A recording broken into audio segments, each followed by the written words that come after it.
కొన్ని పేడు సంస్థలతోటి కొన్ని సర్వే ఏజెన్సీలకి లక్షలాది రూపాయలు వాళ్ళకి కట్టబెట్టి ఏదైతే ప్రజల నాడి ఒక రకంగా ఉంటే ప్రజల్లో తిరుగుతుంటే స్పందన సరిగా వస్తలేదు, ప్రజలు మాకు ఓట్లేసే పరిస్థితి లేదని ఒక భయంతో అడ్డగోలుగా బోగస్ ప్రచారానికి ఈరోజు Kalvakuntla Taraka Rama Rao and team the KD company team మొత్తం కూడా దిగి ఏదైతే ఉద్దేశపూర్వకంగా ఫేక్ సర్వేల్ని ప్రచారం చేస్తూ మేము గెలుస్తున్నామని చెప్పుకునే ప్రయత్నం చేస్తున్నారు.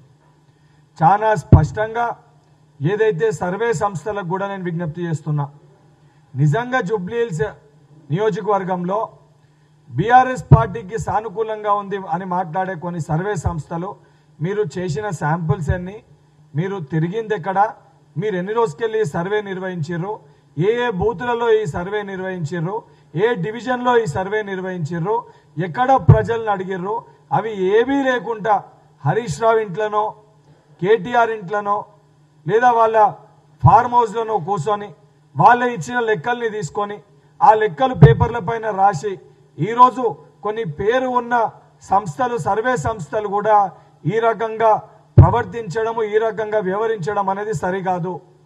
వాస్తవానికి గత 10 రోజులుగా జూబ్లీహిల్స్ నియోజకవర్గంలో రహమత్ నగర్ డివిజన్లో ఇతర డివిజన్లో ప్రజల మధ్యలో మేము తిరుగుతున్నాము.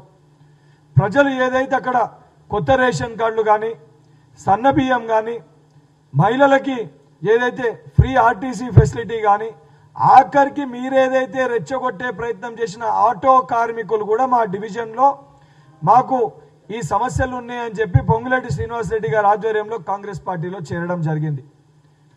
ఈరోజు కూడా ఏదైతే మేము అధికారంలో ఉండి కూడా మేము చేసిన డెవలప్మెంట్ పైన మేము చేసిన అభివృద్ధి పైన మా గ్యారంటీస్ని నమ్ముకొని మేము రేవంత్ రెడ్డి గారు ప్రజల నాయకునిగా పీపుల్స్ లీడర్గా మా యొక్క డెవలప్మెంటల్ యాక్టివిటీస్ తోటి మేము ప్రజలకి వీటిని చెప్తూ మేము ప్రజల్లోకి వెళ్ళే ప్రయత్నం చేస్తే కేటీఆర్ అండ్ కంపెనీ ఈ కేడీలు ఆ దోచుకున్న సొమ్ముని అడ్డగోలుగా ఇష్టం వచ్చినట్టు ఆ సొమ్ముని ఏదైతే ప్రజలకి ఖర్చు పెట్టి గెలిచే ఒక ప్రయత్నము బీఆర్ఎస్ పార్టీ చేస్తుంది. నిజంగా కేటీఆర్ మాట్లాడుతున్న ప్రతి సందర్భంలో కూడా ప్రతి చోట కేటీఆర్ ఎక్కడ ప్రసంగించినా కూడా 10 ఏళ్లల్లో మేము రహమత్ నగర్కి ఇది తెచ్చినామో, మేము ఎర్రగడ్డకి ఇది తెచ్చినామో, మేము బోరబండకి ఈ డెవలప్మెంట్ చేసినామో, లేదా మేము యూసుఫ్ గూడకి ఈ డెవలప్మెంట్ చేసినాము, లేదా శ్రీనగర్ కాలనీకి ఇది ఇచ్చినామని చెప్తలేడు. ఆ చెప్పే పరిస్థితి షేక్పేట్కి ఇది తీసుకొచ్చామని చెప్పే పరిస్థితి బీఆర్ఎస్ పార్టీ దగ్గర లేదు. వాళ్ళు కేవలము ఈడ బీఆర్ఎస్ని గెలిపిస్తే మళ్ళీ మా బాపు మా నాయన ముఖ్యమంత్రి కావాలంటే ఈడ బీఆర్ఎస్ని గెలిపియాలి. అరే నైనా 10 ఏళ్ళు మీరు తెలంగాణ రాష్ట్రంలో అధికారంలో ఉన్నప్పుడు బీఆర్ఎస్ పార్టీ శాసనసభ్యుడు 2 సార్లు అక్కడ గెలిచిండు. మాగంటి గోపీనాథ్ గారు అక్కడ ఎమ్మెల్యేగా ఉండే. నువ్వు ఏదైతే మున్సిపల్ శాఖ మంత్రిగా పనిచేసినావు, హైదరాబాద్ పరిధిలో నేను చెప్పిన డివిజన్లకి రహమత్ నగర్ కానీ, షేక్పేట్ కానీ, బోరబండ కానీ, ఎర్రగడ్డ కానీ, ఏఎస్ రావు నగర్ కానీ, ఈ డివిజన్లకి సంబంధించి యూసుఫ్ కూడా కానీ ఈ డివిజన్లన్నిటికీ నువ్వు మున్సిపల్ శాఖ మంత్రిగా ఉన్నప్పుడు ఏ డివిజన్లో ఎన్ని పనులు ప్రారంభించినావు, ఎన్ని నిధులు కేటాయించినావు, ఎన్ని సమస్యల్ని పరిష్కరించినావు, దానిపైన మాట్లాడకుండా మా బాబు ముఖ్యమంత్రి కావాలంటే మళ్ళీ కేసీఆర్ రాజ్యం రావాలంటే ఎందుకు మళ్ళీ అడ్డగోలుగా ఈ మిగిలిన కొద్దిగా కూడా దోచుకున్నామని చెప్పా. ఈరోజు ప్రజా పరిపాలనలో మేము ప్రజలకి సంక్షేమాన్ని అందిస్తూ మా గ్యారంటీల్ని అందిస్తూ మేము డెవలప్మెంట్ పైన అభివృద్ధి పైన మేము ప్రచారం చేస్తున్నాం. మా సంక్షేమ పథకాల్ని మేము ప్రచారం చేస్తున్నాం. మేము జూబ్లీహిల్స్ నియోజకవర్గాల్లో తిరిగి కాంగ్రెస్ ప్రభుత్వం ఏర్పడిన 2 సంవత్సరాలలో ఏదైతే 40 కోట్ల పైచేలకు కేవలం రహమత్ నగర్ డివిజన్లో డెవలప్మెంటల్ యాక్టివిటీస్ ఏవైతే ప్రారంభించి 80% వరకు ఆ కార్యక్రమాన్ని కూడా పూర్తి చేయడం జరిగింది. ప్రతి డివిజన్లో కూడా మేము చేసిన డెవలప్మెంటల్ యాక్టివిటీస్ని మా గౌరవ ముఖ్యమంత్రి గారు మా మంత్రులందరూ కూడా ప్రజల మధ్యలోకి అది తీసుకొని వెళ్ళడం జరుగుతుంది.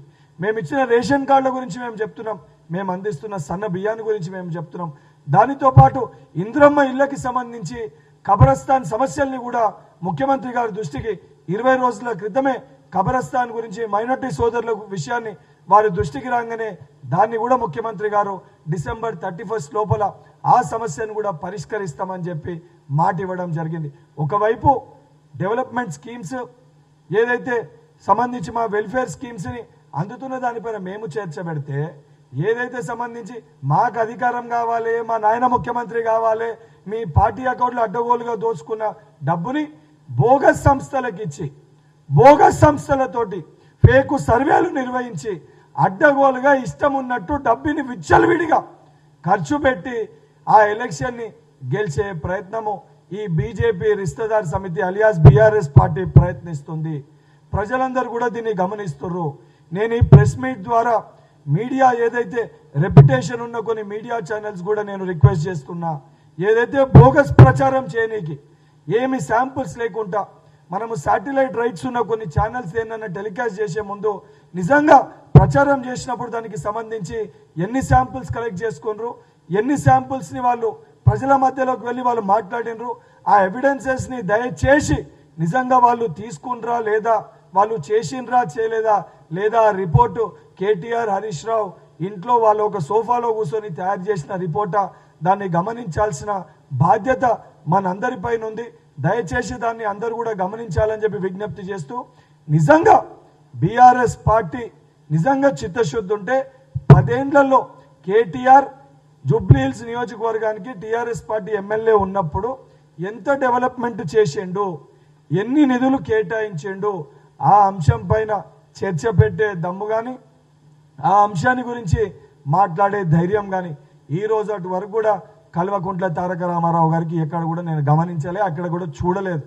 అండ్ నిజంగా ఈరోజు గోపీనాథ్ గారు చనిపోగానే పాపం వారి సతీమణి అడ్డం పెట్టుకొని ఏదైతే సెంటిమెంట్స్ గురించి మాట్లాడుతుండ్రో, నిజంగా కేసీఆర్ గారు నిజంగా నీకు ఆ కుటుంబాని పైన ఎమోషనల్గా నిజంగా నీకు సెంటిమెంట్స్ అనేటివి నీకు ఉంటే వారి యొక్క సంతాపాన్ని అసెంబ్లీలో ఏదైతే సమావేశం పెట్టినప్పుడు ప్రతిపక్ష నాయకునిగా కనీసం నువ్వు ఆ రోజు అసెంబ్లీలో వచ్చి కనీసం అసెంబ్లీకి హాజరు కాలే.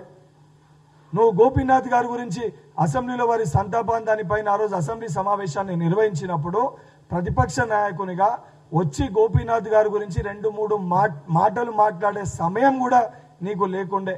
ఈరోజు నువ్వు నీ రాజకీయ స్వార్థం కోసము, నీ వ్యక్తిగత స్వార్థం కోసము, నీ కుటుంబ స్వార్థం కోసము నువ్వు ఉద్దేశపూర్వకంగా గోపీనాథ్ గారి కుటుంబాన్ని కూడా ఇబ్బంది పెట్టే ప్రయత్నం చేస్తున్నావు. ఇబ్బంది పెడుతున్నావు అని చెప్పి యావత్ జూబ్లీహిల్స్ ప్రజలు కూడా ఈరోజు చాలా స్పష్టంగా గమనిస్తున్నారు. 100% జూబ్లీహిల్స్లో కాంగ్రెస్ పార్టీ విజయ డంకా మోగిస్తుంది. బీఆర్ఎస్ పార్టీ టైర్లన్నీ కూడా పంక్చర్ అయినాయి. బీజేపీ బీఆర్ఎస్ పార్టీ ఇద్దరు కలిసి కాంగ్రెస్ పార్టీని ఓడించడానికి శతవిధాలుగా ప్రయత్నం చేసిన, మేము చేసిన డెవలప్మెంట్, మేము చేసిన అభివృద్ధి పనులు, మేము చేసిన ఏదైతే మా వెల్ఫేర్ స్కీమ్స్ తోటి అడ్డగోలుగా మేము డబ్బులు మా దగ్గర లేకపోయినా మా పీపుల్స్ లీడర్ రేవంత్ రెడ్డి గారు ప్రజానాయకుడు, వారి యొక్క డెవలప్మెంటల్ యాక్టివిటీస్ వారి పక్షాన కంటోన్మెంట్ ప్రజలు ఏ విధంగా అయితే నిలుచున్నారో జూబ్లీహిల్స్ నియోజకవర్గ ప్రజలందరూ కూడా రేవంత్ రెడ్డి గారి నాయకత్వంలో, మా గౌరవ ముఖ్యమంత్రి గారు పిసిసి అధ్యక్షులు మహేష్ కుమార్ గౌడ్ గారి నేతృత్వంలో నవీన్ యాదవ్ గారికి 30,000 పైచిలకు మెజార్టీ తోటి జూబ్లీహిల్స్ ఎన్నికల్లో నవీన్ యాదవ్ గారి గెలుపు ఖాయము. బీఆర్ఎస్ పార్టీని తెలంగాణ రాష్ట్రంలోకి వెళ్ళి మడతబెట్టి ఈడికెళ్ళి కొడితే మళ్ళా కేటీఆర్ పోయి ఏదైతే బయట దేశాల్లో తలదాచుకునే పరిస్థితి కూడా అతి త్వరలోనే వస్తుంది. ఈ మాటలన్నీ కూడా బీఆర్ఎస్ పార్టీ బీజేపీ పార్టీ ఒకటని మేము మాట్లాడడం కాదు. భారతీయ జనతా పార్టీకి సంబంధించిన ఎంపీ సీఎం రమేష్ గారు, బీఆర్ఎస్ పార్టీకి సంబంధించిన కేటీఆర్ సొంత చెల్లె కల్వకుంట్ల కవిత గారు వీళ్ళిద్దరూ ములాఖాత్ అయినరని చెప్పి, వీళ్ళిద్దరూ అలేబలే చేసుకున్నారని చెప్పి స్వయాన వాళ్ళ పార్టీలు ఉన్న సభ్యులే చెప్పడం జరిగింది. నేను ప్రజలందరూ కూడా జూబ్లీహిల్స్ నియోజకవర్గ ప్రజలందరూ కూడా మా మైనారిటీ సోదరులందరూ కూడా నేను చేతులు జోడించి విజ్ఞప్తి చేస్తున్నా. నిన్న కూడా రేవంత్ రెడ్డి గారు మైనారిటీల గురించి, మైనారిటీల బాగు కోసము హైదరాబాద్ అంటే హిందూ ముస్లింల కలయిక, హిందూ ముస్లింలు అందరూ కలిసిమెలిసి ఉంటారు, భారతీయ జనతా పార్టీ అధికారంలోకి వస్తే మైనారిటీ సోదరులని పట్టించుకోదు, ఇబ్బంది పెడుతుందని చెప్పే ప్రయత్నం చేస్తే దాన్ని కూడా నీచానికి దిగజారి కల్వకుంట్ల తారక రామారావు సిగ్గు శరం లేకుండా దాన్ని కూడా వక్రీకరించి మైనారిటీ సోదరులని రెచ్చగొట్టే ప్రయత్నం చేస్తున్నారు. మైనారిటీ సోదరులందరూ కూడా నేను విజ్ఞప్తి చేస్తున్నా, మన హైదరాబాద్ సంస్కృతి సాంప్రదాయాలు హిందూ ముస్లిం డిఫరెన్సెస్ లేకుండా అందరం కూడా కలిసిమెలిసి ఉంటాము. ఇదే రకంగా మనం అందరం కలిసిమెలిసి ఉండాలి. ఈ దొంగలు బీఆర్ఎస్ పార్టీ, బీజేపీ పార్టీ చెప్పే దొంగ మాటలు నమ్మకండి, వారి యొక్క బోగస్ సర్వేలని నమ్మకండి అని చెప్పి ఏదైతే ప్రతి ఒక్కరు కూడా పేరు పేరున విజ్ఞప్తి చేస్తున్నా.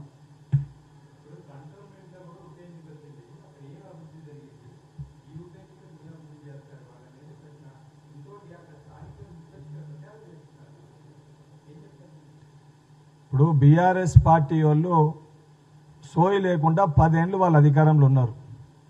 కాంగ్రెస్ పార్టీ అధికారంలో వచ్చి 20 నెలలు అవుతుంది. 20 నెలల్లో ఇచ్చిన సంక్షేమ పథకాలు, మా గ్యారంటీలలో కొత్త రేషన్ కార్డులు కానీ, సన్న బియ్యం కానీ, ఫ్రీ బస్సు కానీ, సరే హైదరాబాద్ పరిధిలో 500 రూపాయల గ్యాస్ సిలిండర్ కానీ, 200 యూనిట్ల ఉచిత కరెంట్ కానీ, ఇవన్నిటిని కూడా ప్రారంభించి ఇవన్నిటిని కూడా స్టార్ట్ చేయడం జరిగింది. కంటోన్మెంట్ పరిధిలో కూడా అనేక రోజులకి వెళ్ళి పెండింగ్లో ఉన్న రోడ్డు సమస్యలు కానీ, ఏదైతే ఆ రోడ్డు సంబంధించి షామీల్పేట్కి వెళ్ళి మాట్లాడిపోయి ఎలివేటెడ్ కారిడోర్ సంబంధించి కానీ, ఇవన్నిటిని కూడా అప్రూవల్స్ తీసుకొని 10 ఏళ్లుగా బీఆర్ఎస్ పార్టీ చేయలేని అన్నిటినీ కూడా కాంగ్రెస్ పార్టీ ఈరోజు కంటోన్మెంట్లో డెవలప్మెంటల్ యాక్టివిటీస్ చేపట్టడం జరిగింది. కానీ ఈరోజు వాళ్ళు ఏం మాట్లాడుతున్నారు, ఈ రోడ్డు సక్క లేదని చెప్పి అక్కడ కొంతమందిని తీసుకొని వచ్చి, బీఆర్ఎస్ పార్టీకి సంబంధించి కొంతమంది కార్యకర్తల్ని తీసుకొని వచ్చి జూబ్లీహిల్స్లో ప్రచారం చేసి ఏమి డెవలప్మెంట్ చేశారు కంటోన్మెంట్లో అని మాట్లాడతారు. అరే నిజంగా 10 ఏళ్ళు మీరు అధికారం నుండి మీకు సోయి ఉంటే ఈ చిన్న చిన్న సమస్యలు 10 ఏళ్ళ గాడిదపల్లు తోమిర్రా? 10 ఏళ్ళ సమస్యలు మీరు ఎందుకు పరిష్కరించలేకపోయారు? సాయిరెడ్డి గారు కంటోన్మెంట్లో ఎన్నిసార్లు ఎమ్మెల్యేగా ఉండే, మరి ఆ సమస్యల్ని కేటీఆర్ మున్సిపల్ శాఖ మంత్రిగా ఉన్నప్పుడు ఎందుకు పరిష్కరించలేకపోయిండు? మా ఎమ్మెల్యే గారు గెలిచి 14 నెలలు అవుతుంది.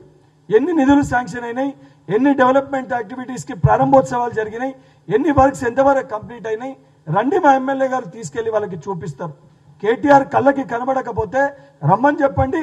శ్రీ గణేష్ గారు కేటీఆర్ గారిని పట్టుకపోయి ఎన్ని పనులు ప్రారంభమైనాయి, ఎన్ని నిధులు అక్కడ కేటాయించారో వారికి కళ్ళకి కనిపించేటట్టు, వాళ్ళ కళ్ళన్నీ కూడా కనబడకుండా డబ్బుతోటి కళ్ళు మూసుకుపోయినట్టున్నాయి. కేవలం అధికారంలోకి రావాలి, మళ్ళీ తాను ముఖ్యమంత్రి కావాలనే ఒక కళ తప్ప ప్రజల బాగు కోసం ఆలోచించే పరిస్థితి, చూసే పరిస్థితి కేటీఆర్ కానీ బీఆర్ఎస్ పార్టీకి లేదు.